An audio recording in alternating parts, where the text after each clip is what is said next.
اعوذ باللہ من الشیطان الرجیم بسم اللہ الرحمن الرحیم السلام علیکم ورحمۃ اللہ وبرکاتہ یا علی مدد علیہ السلام۔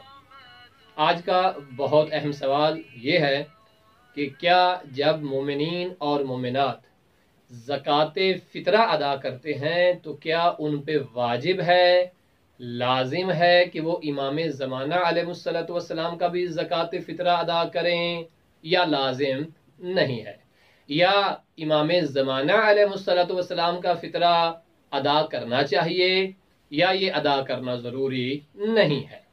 تو یاد رہے کہ جس کا فطرہ ادا کیا جاتا ہے وہ شخص جو فطرہ ادا کر رہا ہوتا ہے، جس کا ادا کیا جا رہا ہے وہ شخص اس کی کفالت میں ہوتا ہے۔ مثلا اگر شوہر بیوی کا فطرہ ادا کر رہا ہے تو یہ بیوی شوہر کی کفالت میں ہے۔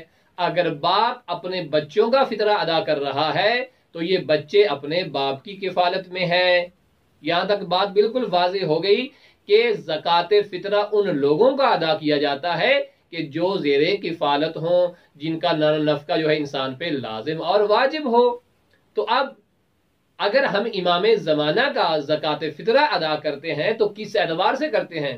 معاذ اللہ کیا امام زمانہ علیہ السلام ہمارے زیر کفالت ہے؟ معاذ اللہ، جبکہ ایسا بالکل نہیں ہے، بلکہ اس کو آپ اس طرح سے تعبیر کریں کہ پوری دنیا کے انسان، پوری دنیا کے مومن امام زمانہ علیہ السلام کی رعایا ہے۔